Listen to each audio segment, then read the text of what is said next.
One of the most frequent questions I get from people is, how do I teach all of my children at the same time?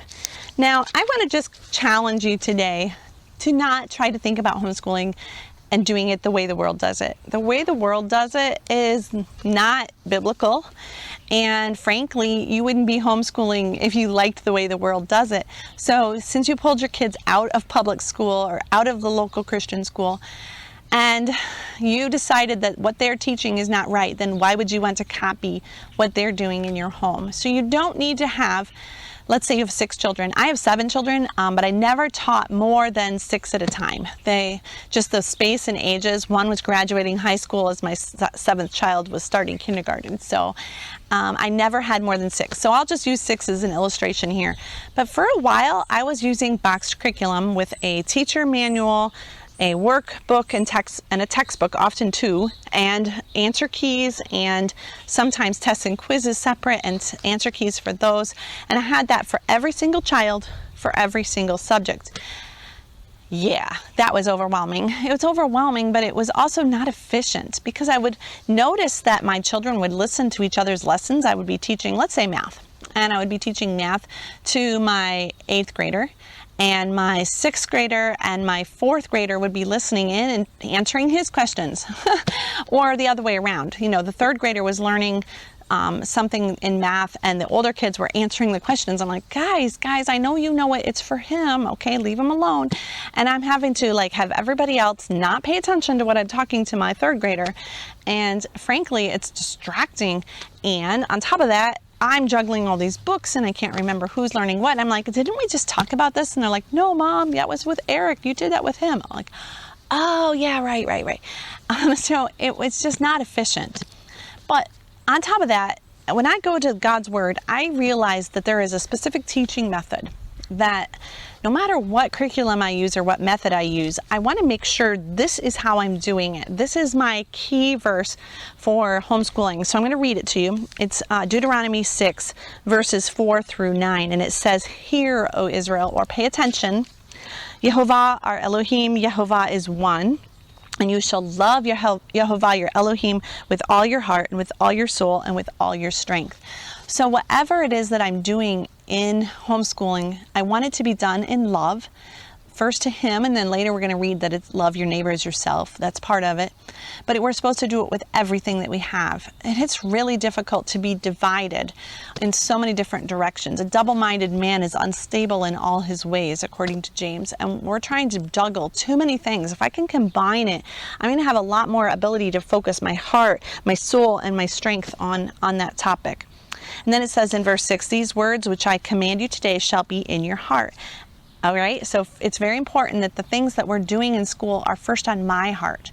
I think sometimes as we are trying to teach so many different subjects to so many different ages, my heart is not in that many topics at once. I'm not caring about that many things. And I have a hard time remembering what I was taught in school in the first place. And if I have to keep up with all of those different subjects, I'm not going to be able to do that. It's too much division of my thinking, okay? And on top of the fact that I might be on Facebook at the same time and thinking about what's for dinner, and said, oh, I forgot to change the laundry, and my husband asked me to make sure I call on this thing that needs to be fixed at the house.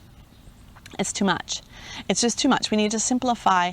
And it's so important that the topics that we're teaching our children, that we are actively making them incredibly important to ourselves as well. We need to be together on this.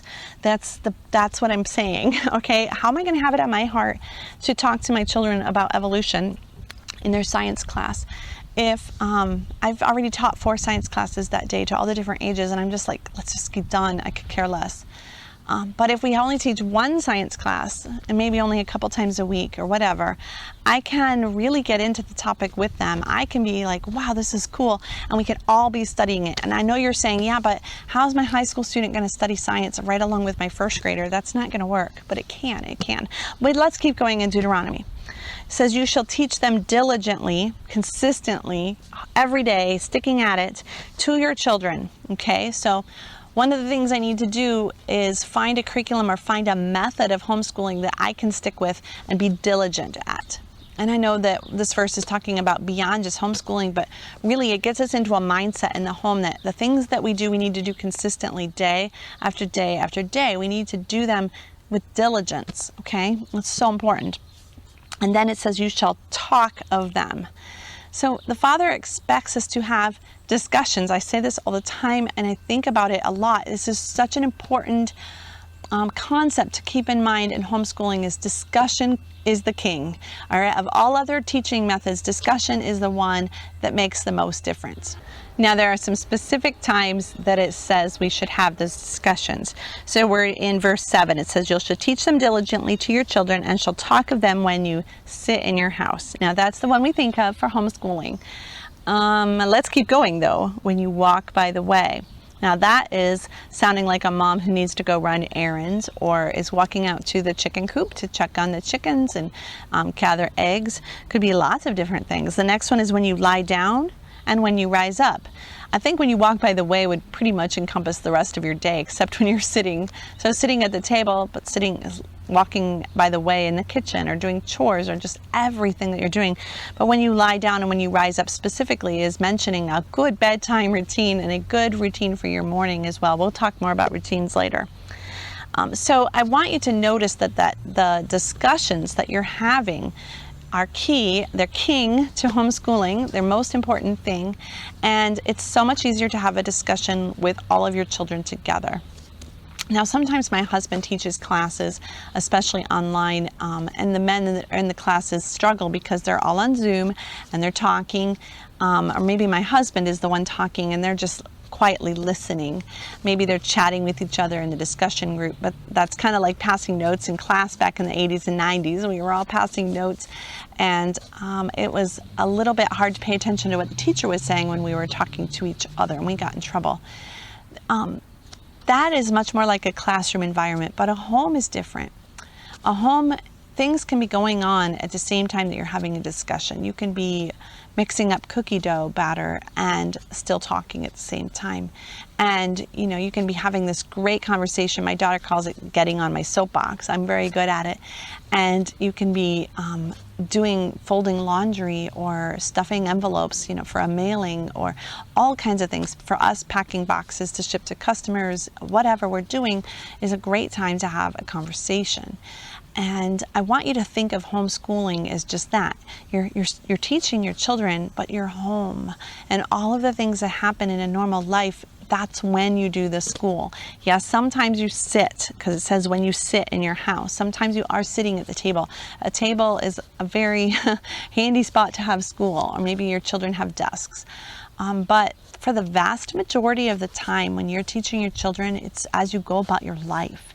And so as a mom, what you have to get used to doing is getting out of your head and in your own little world and being a part of the world of the kids around you, and not wasting those moments, but using every moment to teach them as much as possible. So I think that there are 4 things that we can do in any conversation to bring it around to learning, okay?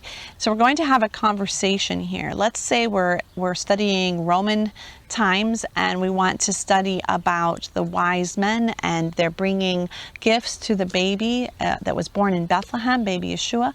And we want to study all around that time. So we could use all kinds of things in that time period to apply to school. We could study astronomy and stars. We could study the gifts themselves and their value, maybe their chemical makeup, the cost and how money changes value over time. We could study a map. We could travel the distance that the Magi or the wise men traveled to get to Bethlehem.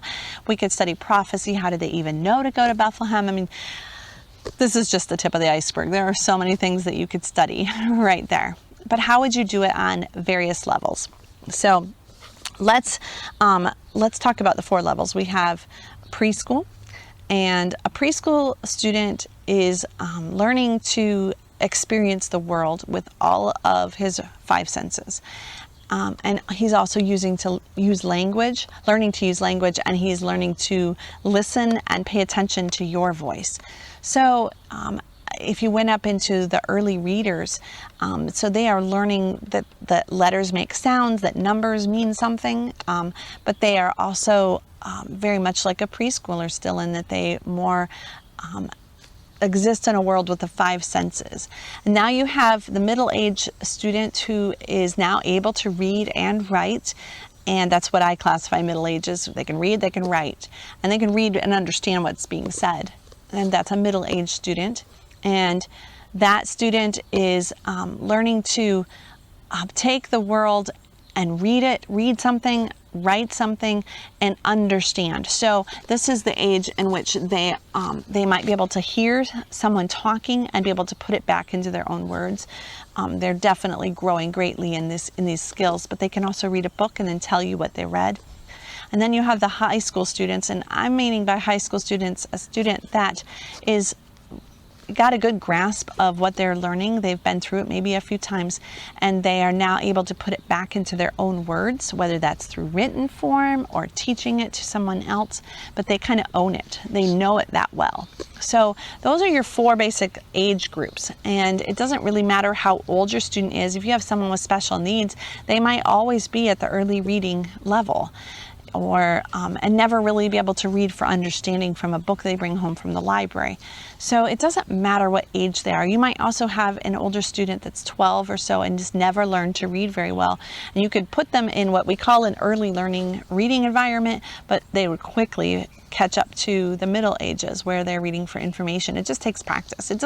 So don't pay attention to grades and things like that. If you can kind of think of all of your students in one of those 4 categories, then you're going to be okay. There's a slight difference in how you might treat each one, but they can all be learning about the Magi who came to see Yeshua at his birth, okay? So here are the 4 things we're going to do. First of all, we're going to discuss. We're going to start the conversation. I like to use my Bible at this point. We're going to open it up to Matthew, and we're going to start learning about what the Bible says about the situation. And then I think I would have a discussion with my children. I'd be, okay, so what does that mean? What happened here? What's a magi, or what's a wise man, depending on your translation? So you know a little bit more than they do. So let's say that you are looking for some specific bits of information. How are you going to get that information out of them? Well, they might not have it there in the first place, so you might have to just tell them what's going on. You might have to open another book and read from that book. You might have to go and do exploring. We'll come back to that in a little bit. But you're going to get the conversation started. You're going to ask them questions, and you're going to evaluate, okay, what do they know? Where are they lacking? Where am I lacking? And we're always going to put the Bible in this section. Number 2, let's define words, okay? In there, we don't know what a magi is, so we need to define it. Defining words could also mean getting out a map and defining where is Bethlehem, where is the east, what does that mean?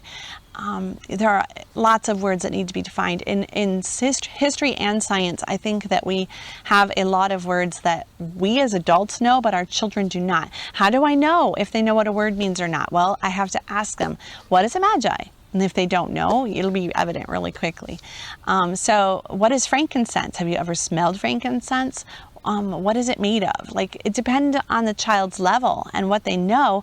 So if they know everything about the story, then dig in deeper and find something they don't know, and that's going to give you what you're going to be studying that week. So after you've discussed a little bit, you've started the conversation, and you've defined any words that are a little bit difficult to understand. Even those definitions might only be able to take it to a certain point. Let's say you're studying the chemical makeup of frankincense and you need to learn what chemical mass is.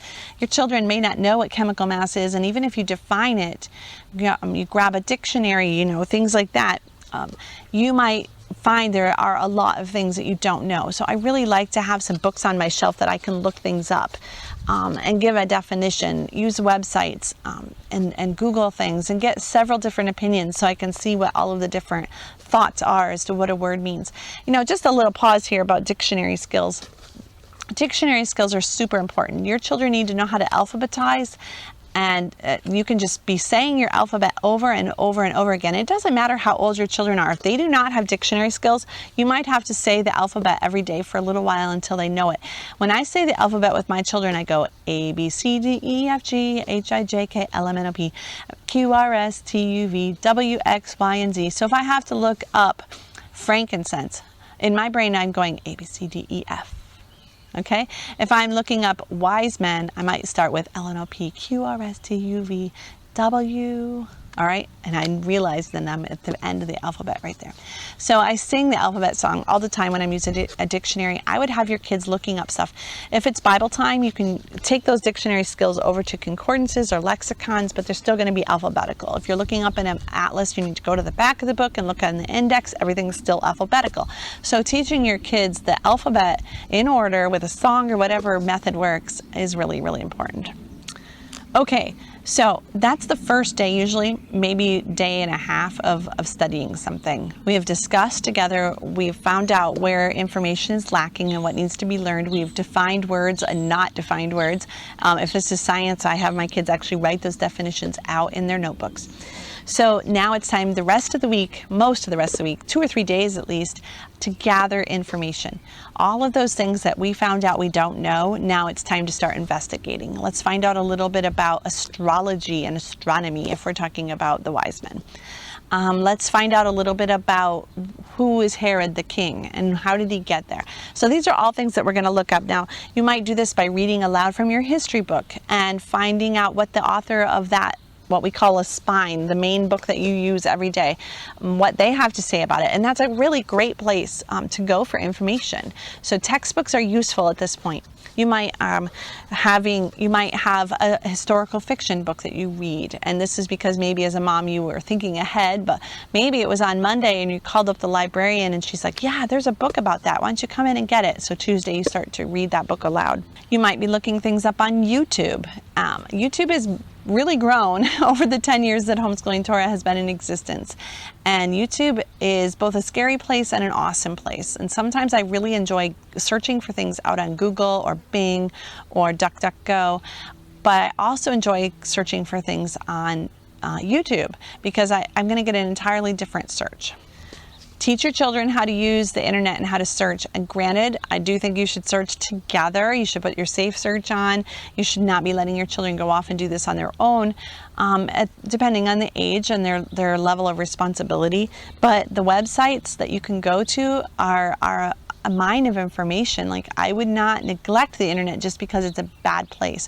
I would do it together. And if you see something bad, you can quickly address it and call it what it is. It's wicked. Oh goodness, we won't have anything to do with that. Keep going. Don't let your eyes see something wicked. I would go to the librarian, like I talked about before. Call up your local librarian. Get to know her or get to know him. Have them be an ally for you so that you have someone to help you out in your homeschooling walk. I use interlibrary loan all the time, so I go out on Amazon or on a Google search and I find information about something and I don't want to have to buy that book today. I don't have the budget for it, so I call up my local librarian and she orders it on interlibrary loan. So that means that anywhere in the state of Michigan, a book can come and I can have it there in like 3 days, and now I can study it and I didn't have to travel to a different library and I didn't have to buy the book. Don't neglect gathering information by talking to real live people. Interview people. So if you're talking about frankincense and you have a friend who's really good at herbs and essential oils, call her up on the phone. Have your kids be prepared before you could call her. Have each of them think of a couple questions that they would like to ask her. And then when you get her on the phone, you're all on speakerphone together. Everyone's got their pencil ready to write down what she said. These are fantastic skills, life skills for your children to learn to ask people for answers. And finally, go back in time and read biographies, historical fiction, find out what's going on in history. So again, we might find out what's going on with King Herod, what's going on in the Roman Empire, who's the Caesar right now, who's the high priest in Israel. Things like that are going to give a lot of insight. So the entire time, over several days, as you're gathering information, this information needs to be recorded somehow. Teach your children how to write down things. So you call up your friend and you ask her about frankincense and she says something about it, and you say to your kids, I don't care if you're on speakerphone, you say, okay, everybody, write that down. That was important. Now, the younger children are going to write just really kind of sloppy notes that are hard to read, big letters. Your high school students taking fantastic notes by this time, and you get off the phone and everybody can share what they wrote down in their notes, and that's a good review, but it also helps you know that they really heard what the interviewer said, or interviewee. Then it's time for you to ask questions. Check the comprehension of your students. So ask them as many questions as you can to help them bring out what they learned. And that brings me into number 4. They need to share what they have learned. They don't need to just take notes and hold it in. Now it's time for them to say it back. This is how we cement learning. So sharing what you've learned can happen in 4 different ways. Firstly, they can just say it out loud, orally tell what they learned. Get off the phone. We interviewed my friend about frankincense, and so our friend said this, this, and this, okay? Next, I would take what they said orally and try to at least put some of it into a permanent form, which we would call notebooking. You can write it on notebook paper. That's fine. That's why it's called notebooking. And you can put it in, a 3-ring binder and have it to stay there. Put the date on there because it's really great to know later. Make sure if you have a lot of children, they're putting their names on their paper, because don't ask me how I know that you won't know whose that was in a few years. But they need to write down, okay, so we heard her say 3 things about frankincense. Let's get those down. And while we're at it, maybe we should draw some pictures. What does the plant look like that they got this essential oil from? Let's draw a picture of it. Again, more gathering information. So these overlap a little bit, don't they? And then the third one would be to write. So depending, again, on the age of your children, if it's an early reader, you're going to have them just write the one word. You might have to copy frankincense. Boy, that's a big word. Or if it's a really young child, just might have them make an F for frankincense and say F, frankincense. Okay, see, like that. Of course, as you get up into the middle years, they can read, they can write. You're going to increase the level of difficulty, and we're going to talk more about language arts later with some specific tips for writing. Our writing curriculum definitely gives you a lot of ideas for writing, so you can go there and look. High school students should be able to write a specific essay. So again, in our writing curriculum, we have several units in there where we talk about how to write an essay, and you can have your students do that. Now, how often do you have to do this in Together School? You're multi-age schooling. Do you have to have your children write an essay every single day? No. I usually do those kinds of things like maybe once a week. Notebooking a couple times a week. So defining every week. Discussing all the time, like literally every day. If your children don't know what to say in their writing or on their notebooking page, then have them just do what I do. Just 3 things. Can you think of 3 things you learned today? And a lot of times they'll think of more, so then you might want to limit them. You say, hey, I told you 3. You have to pick your most important 3. The last way that they learn to share is by teaching with someone else. So teaching someone else what you have learned is the best way to learn. It really is. So have your children teach a sibling, teach a cousin, teach their daddy, have them share it maybe on Friday night or tonight when daddy gets home from work. Have them teach daddy what he learned. Now, don't teach daddy like they know better than daddy. We don't want precocious bloomers here. We're just teaching daddy by reviewing what we have learned and having to say it out. And you can tell your children exactly why you're doing it. I want you to say back what you learned today with the 3 things that you learned about frankincense, because it will help you remember it. Of course, several hours have gone by since you studied it together, and so the brain has to really think, it has to recall, and when it does, it builds a stronger neural path right there, so your children are much more likely to remember that for long term. What are you going to do with your children the whole time? You're doing all this great Together School with your kids, but you've got a preschooler and an infant. What are you going to do with them? Well, to me, again, I want to emphasize that this is a home, not a school. And yes, little ones can be disruptive, but they can also just play right there. To me, I make boundaries. This is how far you can go when you're a crawler and you're too young to learn about the 3 wise men. Maybe they're going to color a picture. When coloring for that small child means a couple scribbles and then they're off to play. I let them play. I don't think it's necessary for them to be sitting down and doing school at that age. But I do have boundaries. You may go this far and no further. And sometimes that is in the form of a gate stretched across a doorway, because I don't want them to leave the room and I don't want them to go when I might have accidentally looked away for a minute. But It's also in the form of maybe an area rug. And I've taught my child that no, during school time you have to stay on the area rug, but you can play with as many toys as you want to. Also, maybe you're not allowed to be yelling and screaming. You have to play with a quiet voice. It's okay to tell your child that's not a quiet voice. No, that was not a quiet voice. Or that was not an indoor voice. Let's use our inside voices right now.